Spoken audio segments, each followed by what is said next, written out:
Well, school is officially back in session. And if you're a parent, you know what that means. Life just got real busy again between school drop offs, work, practices, dinner, laundry, and just the never ending to do list. Finding time to actually sit down and read a book can feel impossible. And for book lovers, that's not an option. But thankfully, being busy doesn't mean your TBR list has to keep collecting dust. With Audible, you can listen while you're driving, cleaning, getting ready, or just squeezing in a tiny bit of time for yourself. And it's not just audiobooks.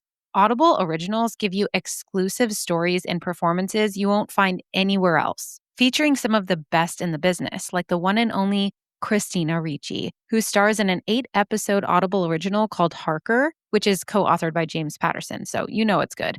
And it reimagines Bram Stoker's Dracula as a detective noir thriller set in New Orleans. Seriously, you guys, Audible has so much to offer. Take it from a fellow busy mom and bookworm. If you're a book lover who never seems to have enough hours in the day, go check out Audible through the link in my show notes for your 30-day free trial.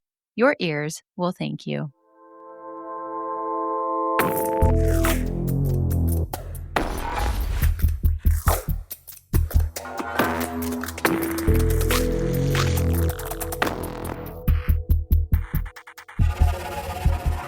Hello, everybody, and welcome back. This is Suspects and Spirits, and I'm your host, Taylor Seraphin. And the mic is working. I am so sorry, you guys. I'm so sorry about last episode. I don't know what the fuck was going on with my microphone, but it just took a big old shit, stopped working. And I don't even know what it was, but I do know that I did not have the time in the week to stop and figure it out and then record and to worry about it. So I just kind of powered through. And you guys, you stuck with it. You stuck through it with me. So thank you. Thank you for not tuning out. You guys rock. You're awesome. It's working again. So that's good. So who knows what that was all about. But hopefully you guys are all doing good things. Hopefully you're not getting haunted. But if you do, and if you are, you need to let me know about it, because those are the types of things I want to hear about daily. That and maybe snacks. I don't know if you guys do this, but I have hyper fixation snacks. I get really into something for a while and I eat it nonstop. And then after a bit, I'm like, I don't even like this anymore. I'm tired of this, grandpa. And then I just don't eat it.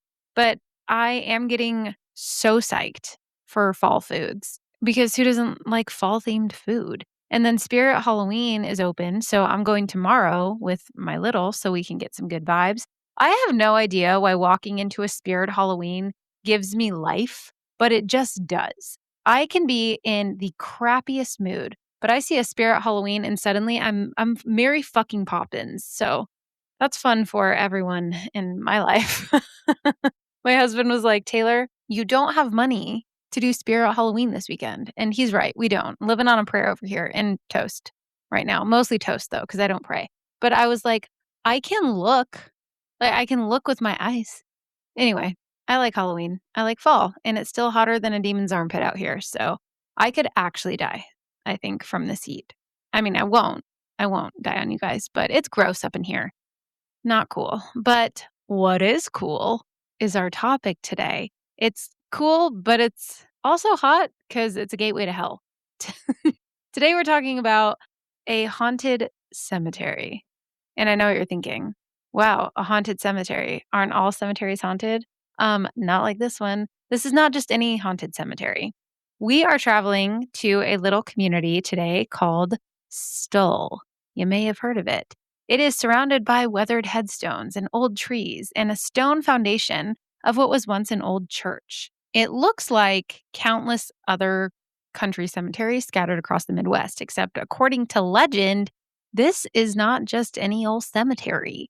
Some people believe that Stull Cemetery is home to one of the 7 gateways to hell. They claim that there's a hidden staircase beneath the old church that descends into the underworld. And rumor has it that Satan himself appears here twice each year, once on Halloween and then again during the spring equinox. Other legends insist that a witch is buried somewhere among the many graves and that the devil comes here because he actually fathered a child who was laid to rest in this cemetery.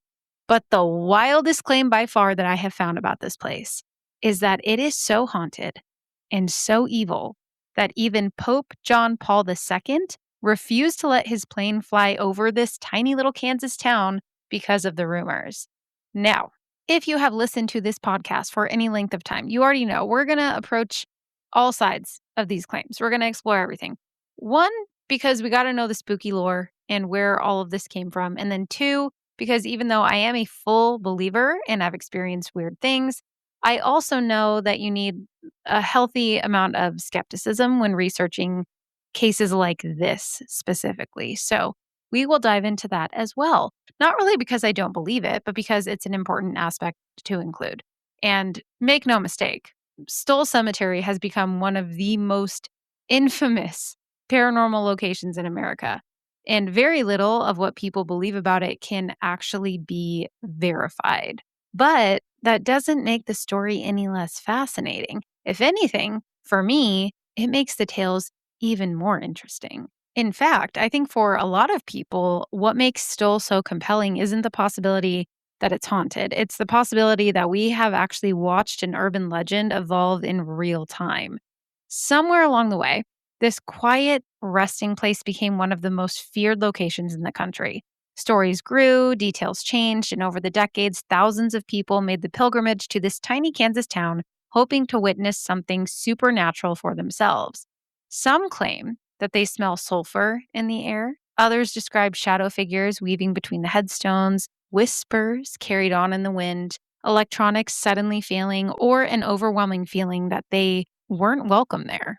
One of the most famous visitors even claimed something followed her home after leaving the cemetery, which we will talk about toward the end. And by the end of today's episode, you can decide for yourself whether Stull Cemetery is America's greatest paranormal rumor or whether there really is something about this quiet patch of Kansas soil that continues drawing people back decade after decade. So, lock in, Gooligans. Today we are investigating one of the most infamous cemeteries in paranormal history. But before we discuss the devil in the details, first we need to understand the history. So before Stull Cemetery became known as the, quote, gateway to hell, it was just part of a tiny farming community in northeastern Kansas. Located in Douglas County between Lawrence and Topeka, which is fun to say, the area was settled during the mid-1800s primarily by German immigrants who came seeking farmland and a new life. Like many rural, God, I hate that word, Midwestern communities of the time, life revolved around family, farming, and faith. And in 1867, members of the community built the Emmanuel Church next to what would become the Stull Cemetery. For decades, it served exactly the purpose that it was intended to serve. Families gathered there for worship, they celebrated weddings, they mourned loved ones, and buried generations of relatives in the cemetery behind it. There was nothing particularly sinister about the location. It was just another small country church surrounded by people who had helped build the community. And we are going to talk about that again a little bit later, so just keep that in mind. But if you, like me, have ever searched for Stull Cemetery online, you've probably seen photographs of that old stone church, or at least what remained of it for many years. By the late 20th century, the building had actually fallen into disrepair. Its roof had collapsed, the windows had long since disappeared, and the remaining stone walls gave it an undeniably eerie appearance. Honestly, even if you knew nothing about the legends, it still looked like the kind of place where a horror movie would begin. If a friend rolled up and was like, hey, bitch, get in, we're gonna go explore the abandoned church in the middle of nowhere, I'd be in the passenger seat with my REM pod while also checking to make sure my life insurance policy was paid up because it's a creepy place. But appearance alone doesn't make a place haunted. For more than a century after the church was built, there are really no documented accounts suggesting that the cemetery was considered a gateway to hell. There are no newspaper articles describing Satan sightings, no historical church records warning parishioners, fuck, I hate that word too, about demonic activity. No generations of locals passing down stories about portals or witches or any of that. In fact, one of the most surprising things about Stull's reputation is just how recent it actually appears to be. Which brings us to 1974. Researchers have been able to trace the beginning of Stull's modern legend back to an article published in the University Daily Kansan, which was a student newspaper at the University of Kansas.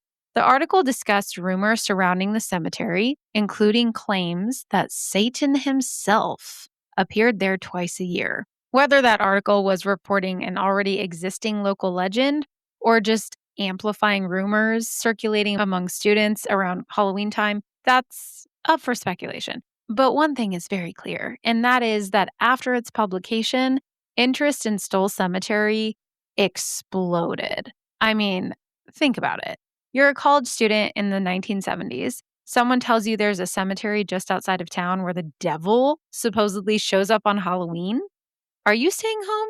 No, you're here for a good time, not a long time. You're piling into somebody's beat up Ford Pinto with a flashlight, a 12-pack, some devil's lettuce, kissing a guy named Keg Stan Kenny while driving out there to see the devil for yourself. And that's exactly what happened. Direct quote, actually. I did not live in the 70s, but I can imagine that's what happened. Basically, students began visiting this cemetery and sharing stories with friends. They were bringing back tales of strange experiences, each one retelling and adding another detail. Someone heard whispers. Someone else saw glowing lights. Another person's car mysteriously wouldn't start. Someone claimed that they lost track of time. But before long, the story wasn't just about a haunted cemetery anymore. It had become something much, much bigger. And that's how an urban legend grows. It's like a game of telephone. One person tells a story, another embellishes it, someone misunderstands a detail, another person swears they know someone who experienced it firsthand, and eventually, nobody really remembers where the origin story began. They just only remember that everyone knows Stull Cemetery is haunted. And in Stull's case, the stories became increasingly elaborate.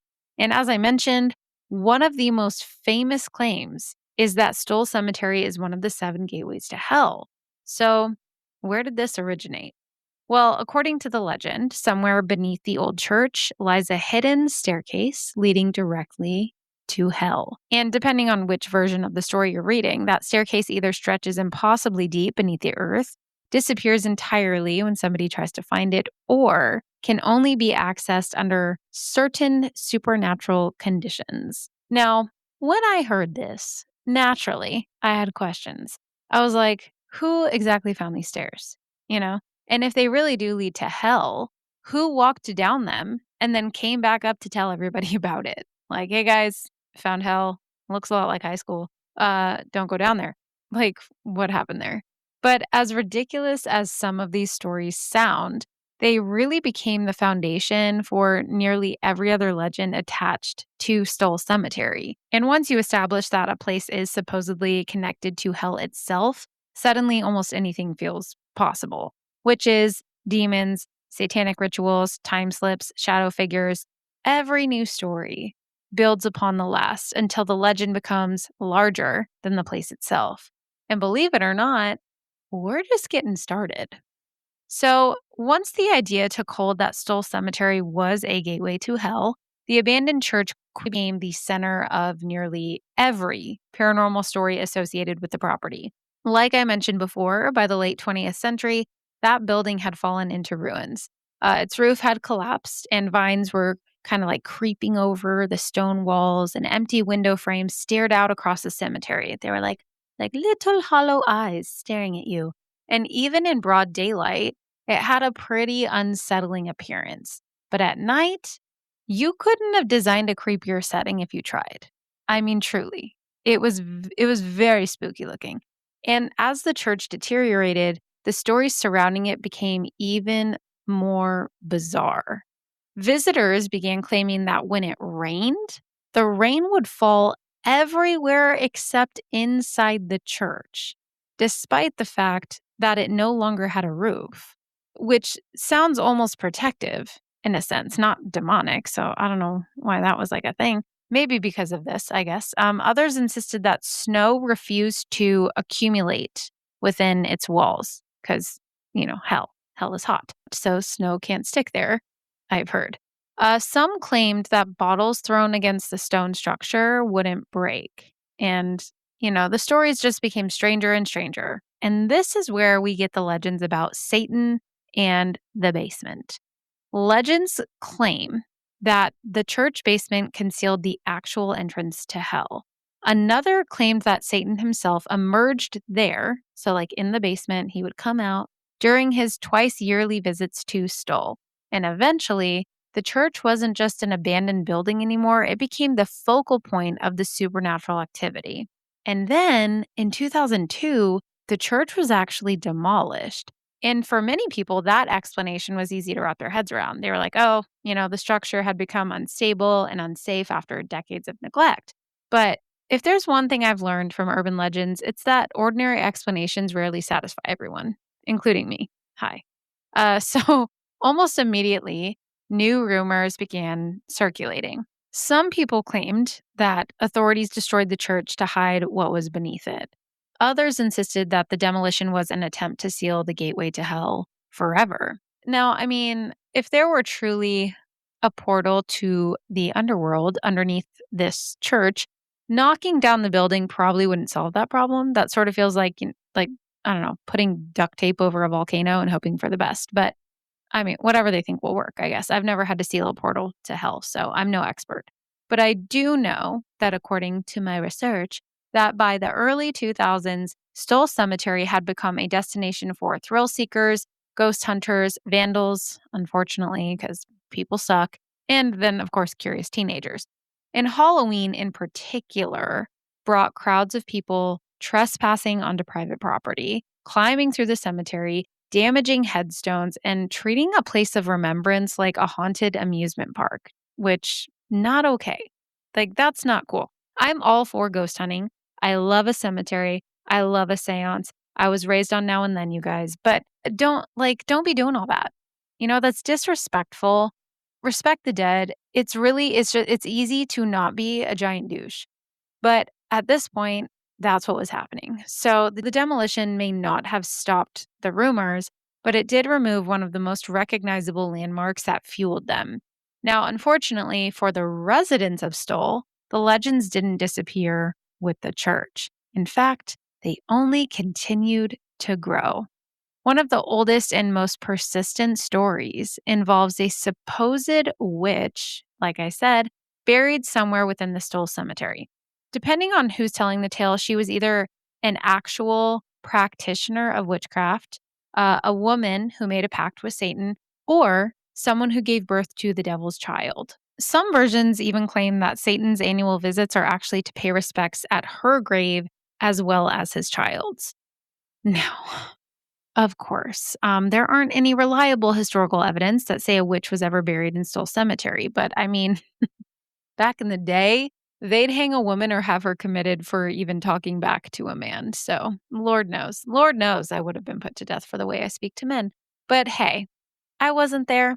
I don't know. I'm just here telling you what information is publicly available. So they say that a witch is buried there. And I will say that some researchers believe that part of this legend may have developed because of a real family found among the headstones. And that family name that they found was Wittich, Wittich. And at first glance, especially at night from a distance, or maybe to some college kids who are high, it's not difficult to imagine how someone unfamiliar with that name might glance at the inscription and mentally connect it to the word witch, right? And once that association was made, it didn't take much for people's imaginations to just fill in the rest. And of course, once you introduce a witch to the story, things escalate pretty quickly. And the witch soon became Satan's lover because I guess that's what people think witches do. They're like, a witch must be into devil worship. Folks really are just real uneducated about witchcraft. We're not out here hailing Satan and trying to birth his crotch goblins, okay? I don't even think Satan is what theologians have made him out to be, and certainly neither are witches, but I digress. According to this story, a local woman became pregnant by the devil himself and eventually gave birth to a horribly deformed infant. And depending on the version of the legend, the baby was born with horns, claws, glowing eyes, or other demonic features, before dying shortly after birth. The child was supposedly buried somewhere within the cemetery, and Satan returns twice a year to mourn or perhaps protect his offspring. It's certainly one of the darkest legends connected to Stull, and for me, it's not believable. And you guys know me. It's not because I don't believe the place is haunted. Anywhere that's housed death holds energy. It's just that I don't believe the devil would have an ugly baby. I don't. Uh, he was an angel, you guys. He's supposed to be unnaturally, unearthly beautiful. And honestly, witches are usually pretty hot. So I I mean, I doubt that baby was deformed. Just doesn't sit right with me. Anyway, there are going to be people now who unfollow me because they think I worship the devil. It was nice having you. Anyway, there are no historical records documenting this insane event, of course. There's no newspaper articles, no church documents, no death certificates or things of that sort suggesting anything remotely similar occurred. But then again, if this did happen, why would they want to document that?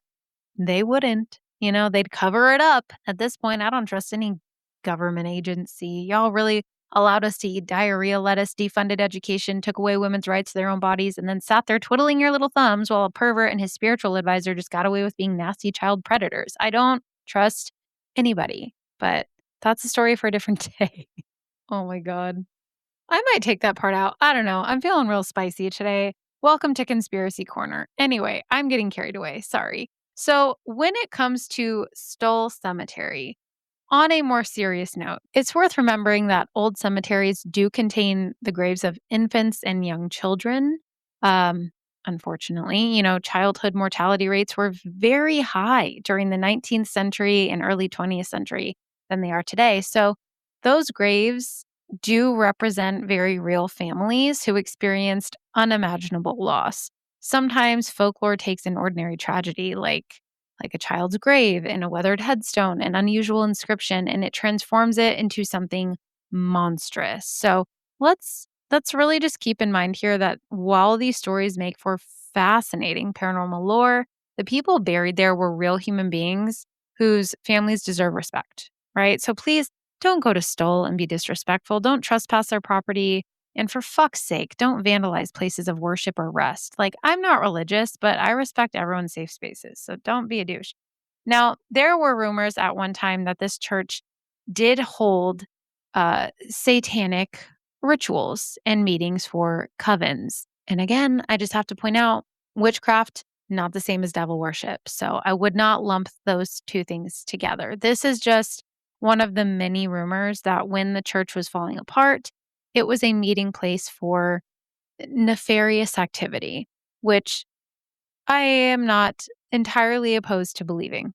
Some people are up to no good, and that doesn't mean that they're witches or Satan worshipers. It just means that they're assholes. Now, aside from the church itself, there is another legend that tells of a hanging tree that once stood near the cemetery. And depending on which version you hear, you might hear that witches were executed there, criminals were hanged from its branches, or that the tree itself became cursed after witnessing terrible acts of violence. And that I can believe. Paranormal investigators have claimed to experience really cold spots, like random cold spots there, shadow figures, and feelings of overwhelming dread in its presence.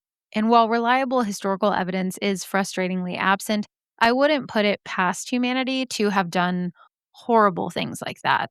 But the hanging tree, it was a very large historic pine tree, legendary for supposed witch hangings and occult rituals. It actually grew through a split gravestone, so obviously that's going to cause some speculation. So people came to see this tree that grew through a headstone. And this led to, trash being left there, vandalism, people just not respecting the environment. And so to stop trespassers and thrill seekers, the very healthy tree was cut down. Yeah, they chopped it down on October 30th, 1988. But as you can imagine, chopping down the tree didn't stop people from coming here. And even though researchers cannot pinpoint or identify anything that would make this place particularly evil, over the decades, Stull Cemetery has attracted thousands of curious visitors, and with them came hundreds of reported paranormal experiences. Visitors have described sudden drops in temperature, strange lights moving through the cemetery, electronics malfunctioning without explanation, and the very unsettling feeling that someone or something is watching them from beyond the tree line that's near the cemetery. Others have reported hearing whispers when no one else is around. Some claim to see dark figures moving between the headstones. Cameras have allegedly stopped working, and batteries have died despite being fully charged. Some visitors even insist that they experience missing time, leaving the cemetery only to realize way more time had passed than they could account for. And I mean, of course, there could be perfectly reasonable explanations for many of these experiences.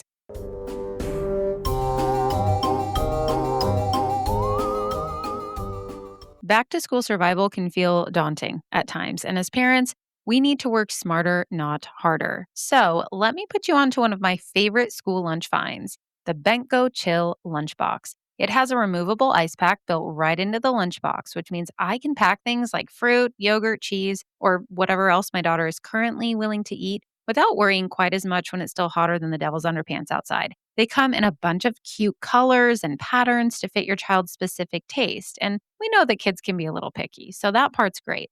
The lunchbox and the ice pack are reusable, everything stays separated, and most importantly, it's easy to clean. My daughter loves this lunchbox, and so do I. It makes packing lunch way easier. You don't have to worry about the food getting crushed or stinking up the lunchbox by the end of the day. So, if packing lunches is back on your daily to do list and you dread that lunchbox coming home full because the food was hot or the sandwich was smushed and now your kid is hangry, I got you. Head to the link in my show notes to purchase the Bent Go Chill Box, and may the odds be ever in your favor.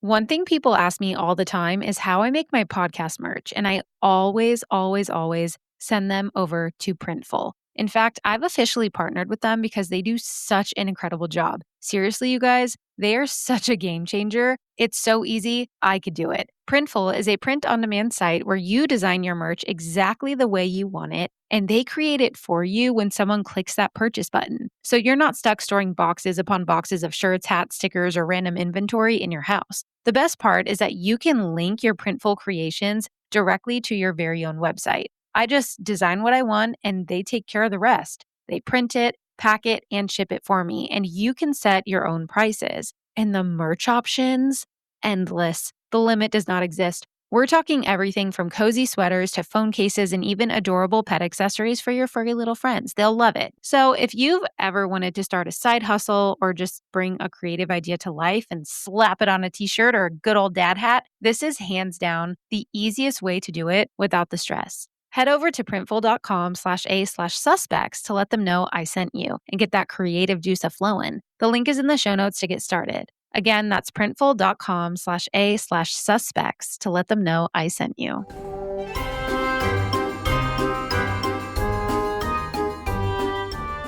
Our brains are remarkably good at finding patterns, especially when we're frightened. If you walk into a cemetery at night believing you're standing near a gateway to hell, your nervous system is already on high alert.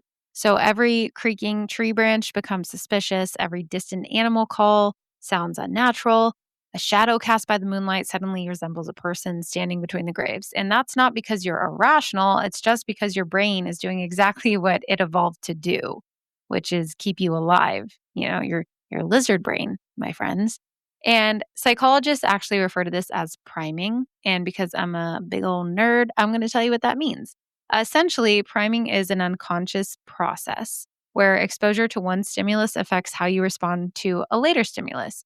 The easiest way to explain it is if I say the word yellow in conversation, like we're talking, I say the word yellow, and then I ask you to quickly name a fruit. There's a pretty good chance you're going to say banana or lemon. Your brain has already made that association before you've really had time to think about it. And there are different types of priming. There's semantic, perceptual, environmental, and behavioral priming. My example was semantic. Now, you can also apply that to your environment, right? Haunted house, that would be environmental priming. If before you walk inside and I tell you, people hear footsteps in the hallway here, they feel cold spots, they see shadows out of the corner of their eye, people constantly report feeling like they're being watched, then your brain, of course, is now primed to notice those things. So you walk inside and a floorboard creaks. Is it just an old building settling, or does that sound like a footstep? Something shifts in your peripheral vision, and now, you're wondering if you just saw a shadow figure. But the creepy part is you're not making any of it up. The creek it's real. The draft is real. You really did see movement. So priming can influence the explanation your brain assigns to something that's otherwise ambiguous. So when you add darkness, nerves, hypervigilance, and the fact that you already know you're supposedly standing in a haunted building or gateway to hell, your brain is basically going, okay, cool. We're looking for ghosts now.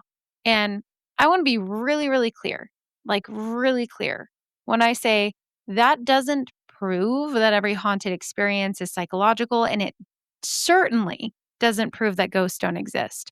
But it does give us a really important question to ask when we're investigating these places. I find it all really interesting. Like I've said before, I was a psych major before I became a teacher. I still study psych in my spare time. Aside from music, it will always be my first love. That being said, 1000%, I believe in ghosts and the paranormal.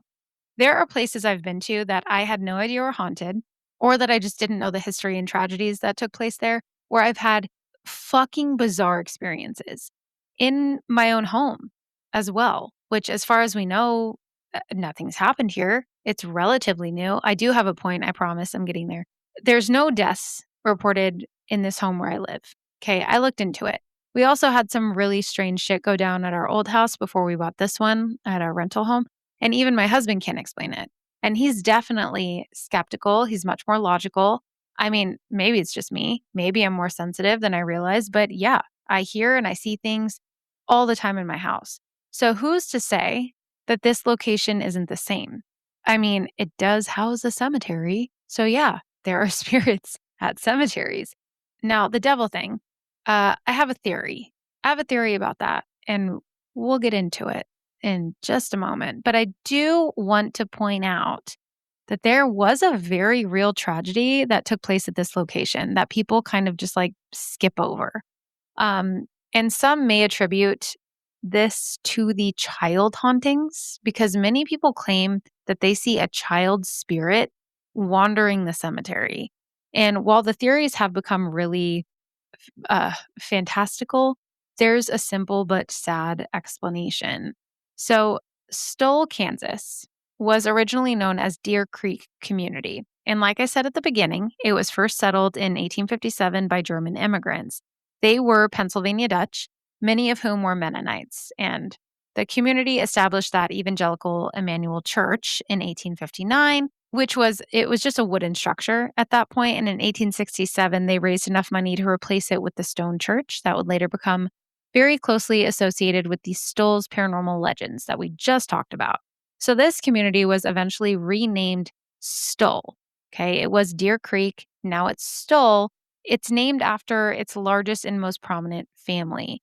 Sylvester Stull established the town's first post office in 1899, and the family's farms and businesses became a really important part of the community. But unfortunately, the Stull family experienced two tragedies around the beginning of the 20th century. So, Stull, the father, Sylvester, he used to burn the crops in order to make the soil more fertile. This is very common. But sadly, one day when he was doing this, one of his sons was accidentally burned alive. A very young son. He was in the field playing when his father set fire to the crops, and it was just an awful tragedy. And then later on, there was another family member who was reportedly found hanging from a tree after disappearing for quite some time. And as you can imagine, these tragedies would later become particularly interesting in light of the darker legends that developed around Stull. So many people who claim to feel these cold spots, see phantom children, experience strange things, could very well be having a real like visceral reaction to the energy left behind by those tragedies from the Stull family. As far as the witchcraft and Satan, probably less likely, but even with its known history of the Stull family, there were still some other wild lore in regards to the child ghost. And one that I've seen pop up the most is referred to as the legend of the boy werewolf. People started seeing, a little boy around the cemetery. And because of this, folklore started to claim that a 10-year-old boy haunts the cemetery and that this boy could change into a dog, a cat, or a wolf. Legends state that he was born with long red hair and 2 rows of teeth, which lead his parents to chain him outside. They don't want him, so they chain him up outdoors, that's mean. And stories say that he chewed off his own hand, at age 10, and then escaped and was later killed by a farmer. This has led many believers to claim dangerous orbs and forces gather near this unmarked grave during equinoxes, again, leaving us with the legend of Wolf Boy. So, while a lot of these stories seem really out there, there were some real tragedies that happened here, and sometimes people do go to haunted places in search of answers. And here's my theory about the whole Satan thing. Sometimes when people do that, they accidentally summon things that they didn't mean to. And if people are being dumb, if they're trespassing, bringing Ouija boards, not closing out seances properly, and just being asshole vandals, it could stir some shit up. So even if it didn't start out inherently evil, it may have become that way simply from the fuckery of people. But there are a lot of stories about things that have happened here, people just having really unexplainable experiences. And there is actually a very famous person, possibly one of the most famous women in pop culture right now, who has claimed to have had experiences at Stull Cemetery.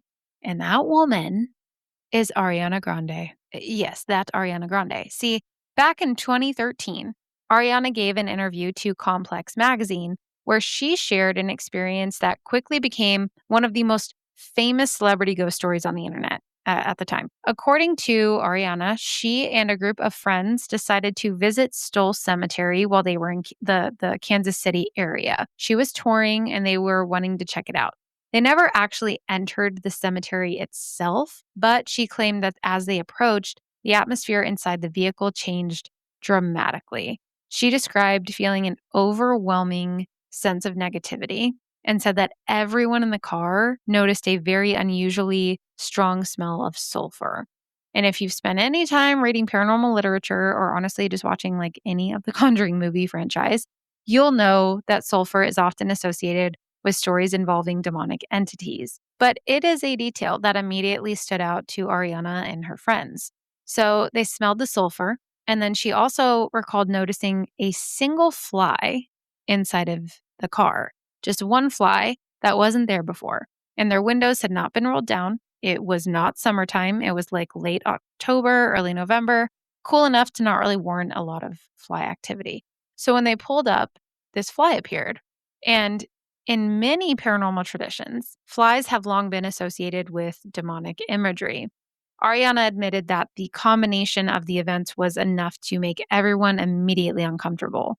So at that point, they decided they weren't going to go any further. Excellent decision. Like maybe don't continue driving toward the place that people literally call the gateway to hell. Before leaving, however, Ariana did at this point roll down the window and apologized out loud for disturbing whatever might have been there. Respectful, 10 out of 10 paranormal etiquette. We love it. But before they drove away, Ariana snapped a photograph of the cemetery, like many of us would. And later on, when she reviewed the image, she claimed that she could see what appeared to be 3 very distinct faces staring back at her from the darkness. She described them as demonic looking. She also claimed that she tried sending the image to her manager, but it reportedly failed to send due to the file size. According to her, the file size displayed as 666 megabytes, and none of the others did. So she deleted the images because she didn't want any negative energy following her. Could it have been a glitch? Sure. Yeah. Do I still get goosebumps every time I hear that part of the story? Also, yes. I would like to point out though, okay, the repeating number 666, it's gotten a bad rap. I actually don't believe that that's the mark of the beast or whatever the Bible says. And I just lost another 10 followers. Goodbye. I am a very spiritual person and I believe in angel numbers. So if you know, you know, but I see 666 and I don't immediately think devil, right? Maybe around Halloween time, but that's just for fun. I typically associate that with self reflection and balance and harmony. Angel numbers are something you begin to see after a real spiritual awakening, typically. It comes during or after a very difficult period of denots. And trust me, babe, you don't want to go through that. I mean, it's beautiful on this side, but that shit was the hardest 3 years of my life. So enjoy your mark of the beast. I wish I could still believe that that's actually what that number stood for, because now I can't unsee certain things, but I digress. According to Ariana, she saw that number, immediately thought, demonic presence, and erase the picture. And she also said that these strange experiences didn't stop after leaving Kansas. She actually described hearing really loud rumbling sounds near her head whenever she tried to sleep. She claimed the noises would stop the moment she opened her eyes, only to return when she closed them again. She also reported really disturbing dreams, whispers, and what she believed was a dark figure appearing in her room. Which, like, if that really happened, that is terrifying. I tend to believe people when they tell me they have experiences like that simply because of what I've experienced. But eventually, like I said, she deleted any remaining photographs and screenshots she'd saved from the trip. And she said that once she did that, all of those experiences stopped. Of course, we can't see the photo and we just have to like take her word for it, much like really any other paranormal experience from any Tom, Dick, or Harry. But I find this so interesting because it wasn't like she was there filming a paranormal television show. She wasn't promoting a ghost hunting documentary. She just literally like heard about this place and wanted to check it out and then casually shared this experience during an interview because it genuinely unsettled her. So, whether you believe her interpretation or not, it still has become one of the most well-known modern stories associated with Stull Cemetery, and it introduced an entirely new generation to the legend. And as if the cemetery didn't already have enough mythology surrounding it, another rumor has persisted for decades. One that somehow involves the Vatican itself. Like I mentioned at the beginning of the episode, according to local legend, Pope John Paul II refused to fly over Stull Cemetery during a visit to the United States. Vatican officials specifically rerouted the aircraft to avoid passing above what they believed to be one of the gateways to hell. Some insist the Pope himself knew about the cemetery's supernatural reputation, and that's why he instructed them to, refuse to travel over it. If that is true, I feel like we'd all collectively agree it's time to pack up. We got to stop going there. What are we doing? I'm all for spirits and wanting to prove they exist, and I actually will die on that hill and then come back from the dead just to say I told you so. But when it comes to demonic stuff, even though I was raised Catholic, went to CCD, I can tell you Bible verses from memory, read it cover to cover, I deconstructed and I struggle to believe in like a singular God. Even with all of that, I am still saying if the Pope says, nah, let's not go there, I'm not asking questions. Okay. Yes, sir. Yes, sir, Mr. Pope, sir. We're going around. I don't fuck with any of that. I always get a lot of judgment for this, which is so Christian of people, but but no, I don't believe in God in like a traditional sense of like the word. I don't believe that there's an all-powerful being who created the universe and controls what happens. Because if that were true, he'd step in when kids are being abused or there are terrible things happening. Free will or not. I don't believe in a God that would allow these terrible things.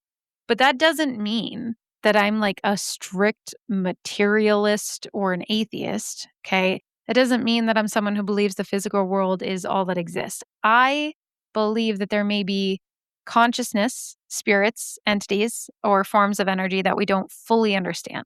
And if some of those things exist, I don't think they necessarily have to be benevolent. If people can do awful things in life, then they can do that in death too. So I believe in spiritual entities and even genuinely malevolent ones without believing that they're biblical demons created by Satan, if that makes sense. I don't know. Do I still throw around the idea of Satan and God? Yeah, obviously, because like I said, still struggle with that. But when it comes to the paranormal, my answer is yes. Because what do you mean that you guys want to believe that a man who walked on water and turned water into wine was the son of God, this almighty being? But the second a woman does shit like that, she's hung for witchcraft. It doesn't make sense. You know what? Don't get me started. We'll be here for hours, and I'm sure you all have work to do, and you're already like, land the plane. Just land the plane, Taylor. Okay. I'm landing it. I promise. Not over Stull Cemetery, but I will land the plane. So, anyways, Pope doesn't want to visit Stull, and therefore, neither do I. I think that's valid. And what's even crazier are the people who intentionally go there to meet the devil. Like, guys, let's not do that. If he is real, I'm sure he's like super gorgeous, but I am a mere mortal. Okay, you're telling me a beautiful man is like, "Hey, I'm Lucifer. Friends call me Lucy. This is my staircase. Want to check it out?" Yeah, I do. But also no. Are you really evil or did the Bible lie? Men be lying. Okay. I don't know. It's a tough call. Do I want to know if it's real? Yes, I do. But to intentionally seek that shit out, I fear that is not safe, you guys. What if it's just some dude who likes to dress up like the devil and convinces people to go with him and he's actually just a fucknut psychopath? Like, you don't know. Don't go chasing waterfalls or staircases, okay? I don't care how pretty he is. Mama didn't raise no fool.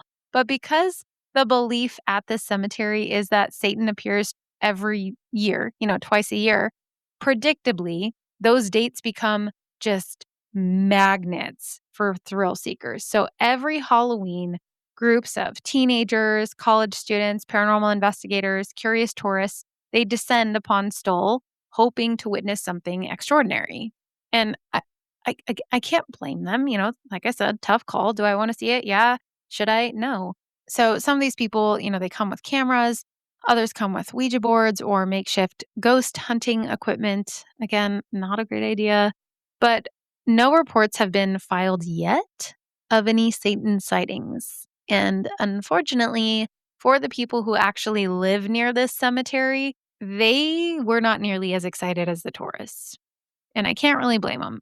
Residents grew increasingly frustrated with trespassers wandering through private property, climbing fences, disturbing graves, leaving trash behind, and treating a real cemetery like an amusement park.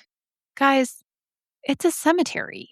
Have some respect. It's a place where people were laid to rest, a place where families still come to remember loved ones. That's something I think it's easy to overlook or lose sight of that when these stories become bigger than the place itself. And I mean, by the 1990s and early 2000s, Stull Cemetery had grown far beyond a local Kansas legend. What began as stories shared among college students had spread through books, paranormal television specials, internet forums, podcasts, and YouTube videos, and eventually social media. So people who had never actually stepped foot in Kansas suddenly knew about this tiny cemetery supposedly hiding a portal to hell. And this legend even found its way into pop culture, not necessarily through Ariana, but through a television show. So fans of the television series Supernatural may remember that Stull Cemetery appears in the show's mythology as one of the gateways to Lucifer's cage. If you've watched the series, that probably isn't surprising. It's a show centered around demons, angels, and apocalyptic battles. It almost had to include the cemetery that had already earned the nickname the Gateway to Hell. Because why wouldn't you? You know? But as the internet grew, So did the legend. And ghost hunting channels posted investigations. Reddit threads debated whether anyone had actually encountered Satan there. Uh, People just they took things too far. And then every retelling introduced another detail, another rumor, another eyewitness account. So, needless to say, the line has blurred quite a bit about what actually happens there versus just rumors. But I mean, if you're asking me whether I think it's haunted, my answer is yes. Not because of the devil, but because of the tragedies there. Now, if the devil does come down to Kansas, that's his prerogative. Okay, I mean, I thought he came down to Georgia, but I don't know his life. I do know though that if you ever find yourself driving down a lonely Kansas road and your GPS suddenly loses signal, your phone battery dies, suddenly it smells like a demon farted in your car, and somewhere in the distance you notice what looks like a staircase disappearing beneath the earth, you're gonna need to get into your car, go somewhere with Wi Fi, and report that back to me. Do not go down that staircase, but do tell me about it. And that, my spooky little hellions, is the legend of Stull Cemetery, aka the gateway to hell. I know this was a little bit different than what I normally do for a paranormal location. There, I trust me. I wanted to have like a full narrative backstory, something that I could follow a timeline for. There was not that. So that's all I got for you. I still believe it's haunted. I don't think I want to go there, but if you would go there and if you enjoyed this episode, be sure to leave a review, a rating, or some kind of offering for the coven. No blood sacrifices are necessary, just opinions and maybe some praise. Make sure to tune in next week for a true crime episode and our bi-monthly, is that a term? I don't know. Our Booze Clues episode. Send in your stories. Okay, send them in for Booze Clues if you haven't already, because that will be next Friday. In the meantime, don't go chasing Satans and staircases. Listen to the Pope or Ariana Grande. Be good humans. And as always, remember to trust your lizard brain. Until next time, goodbye.